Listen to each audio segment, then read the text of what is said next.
Day to day, we live, and this is, team, this is me trying and attempting to be transparent about an issue that I am also guilty of. Team, what is the best survival knife, and does it even exist? I know that there's a lot of people out there that would simply say it's the one that you have on you at the time. And while it's not wrong, I don't think it's good enough to not be wrong, because it's not right. I do have a few of my favorite knives, and I'm going to talk about a couple of them and some of their similarities and differences. But I am looking forward to hearing your thoughts and your comments down below as we all continue to master our craft and develop our tactical virtue. The knife that I've had the longest that is in my tops is an SE4. I've had this thing on multiple deployments, and it has treated me well, right?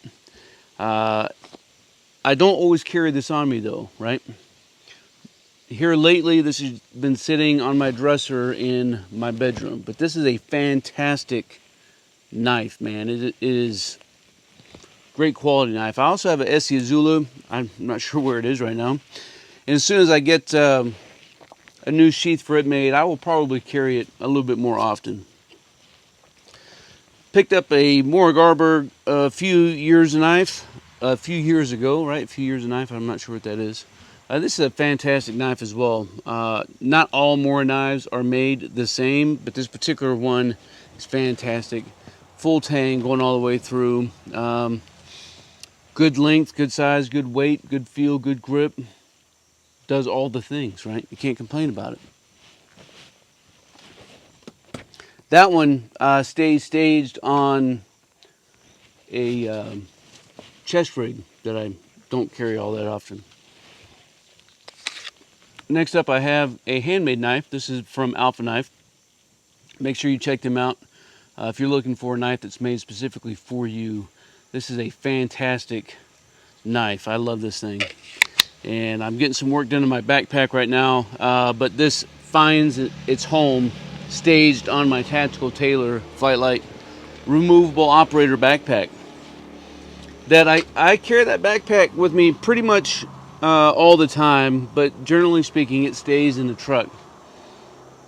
That said, what I always have all the time, at least 90% of the time, is a typical box cutter, right?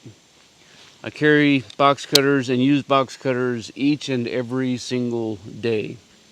If I don't have one of these on me, I normally have another similar style pocket knife. My favorite pocket knife, if I can find this thing, of course, is my grandfather's pocket knife. This thing, my dad gave it to me. His dad gave it to him. This thing is fantastic, man.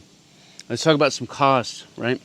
But nobody would say that this is a survival knife, right? The same with this. Nobody would say that these are survival knives, and probably rightfully so.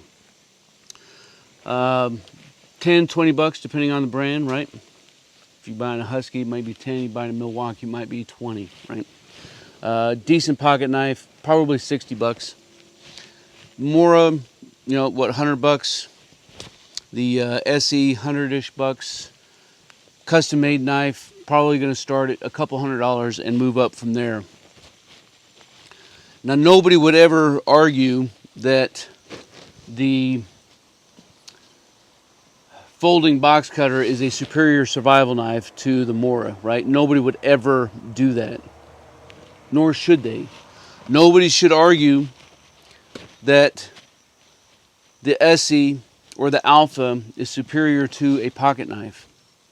But then everybody would say that the most important survival knife that you have is the one that's on your person, and that's not wrong, but it's not right. The best survival knife that you have is probably staged somewhere, right? You don't use it all the time because you don't want to break it, you don't want to lose it, you don't want somebody to steal it. So you keep it reserved for when you want to go out intentionally to do the training.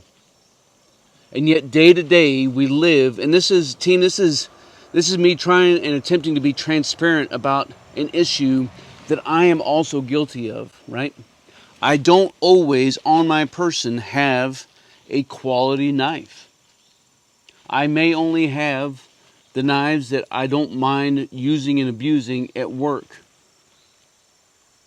or getting about my day-to-day life, right? Does that make sense? We keep all of the things housed in our nightstand, in our closets, in our garages, in our shops, in our vault rooms, in your mother's basement, right? Wherever it is that you keep your stuff, that's probably where you keep your best stuff. And yet we would love to say that the situation is going to dictate the gear. We love to say that it's all METTC, right? That briefs well when you have time to plan and prepare before you have to go execute. But truth be told, Murphy's going to come knocking on your door and he don't care what you have on you. So you better be able to affect survival any given day of the week, 24/7, with what you have on your person or within an arm's reach, right? You need to be able to affect food, fire, water, shelter, first aid, navigation, communication, maintaining a core body temperature, and self-defense. These are the things that are required of you. And one of the things that you probably need to have on your person in order to be able to get after all this stuff is a knife. And if you find yourself daily carrying something like this or a folder, then I would argue that you probably need to get out in the field and use this in your survival training rather than your quality knives. Don't just pick up your kit and go out and train with your best kit. Take the things that you carry all the time and go train with that. Hondo, come. Hondo, come. You see, there was a time I worked in a manufacturing plant, and I was a quality assurance manager and then plant manager. And when I was the quality assurance manager, it was my job initially to build a quality control program. And so I got the template for an ISO program, right? And I started cutting through that, and I got everything done on the high end, and we started working down on the low end for our work instructions, right? And I had everything written out, and then I went out to see if this is what we were doing, and I determined that there were a lot of variables and smaller things that was not captured in the work instructions. So I came to a conclusion, right? We either need to change what we say that we're going to do, or we need to do what we say that we're doing. But either way, it needs to be consistent. What we say on paper that we're going to do, the theory, and what we actually do in actuality on a day-to-day basis. They have to line up. Otherwise, we're hypocrites. And the same is true as it relates to all the self-preparedness and the self-reliance and all of the survival tasks. If we say that we're going to do X, Y, and Z, but on a day-to-day basis, we're not prepared to do that, then we're deceiving ourselves. So we need to take what we have on a day-to-day basis. It's cool to still have all the cool gear. Like, I'm not telling you don't go buy cool gear. But look at what you carry each and every single day. And then maybe the next time you want to go do a solo overnighter, you use the things that you have on you and go through different scenarios with that kit and that kit alone. Break out from the BS. I think we can all do better than this. So team, is there a best survival knife? I would have honestly a hard time. Man, these are probably my top three. And if I had to go to the top two, I'm gonna drop the Mora. And it's not because it's an inferior knife. It's just I have a long history with this SE. And this one was custom made for me. And so these are my two go-tos, right? But neither one is the best. Again, team, I'm looking forward to hearing your thoughts and your comments down below as we all continue to master our craft and develop our tactical virtue. As always, until then, you stay out there, you keep grinding, and you stay stoked.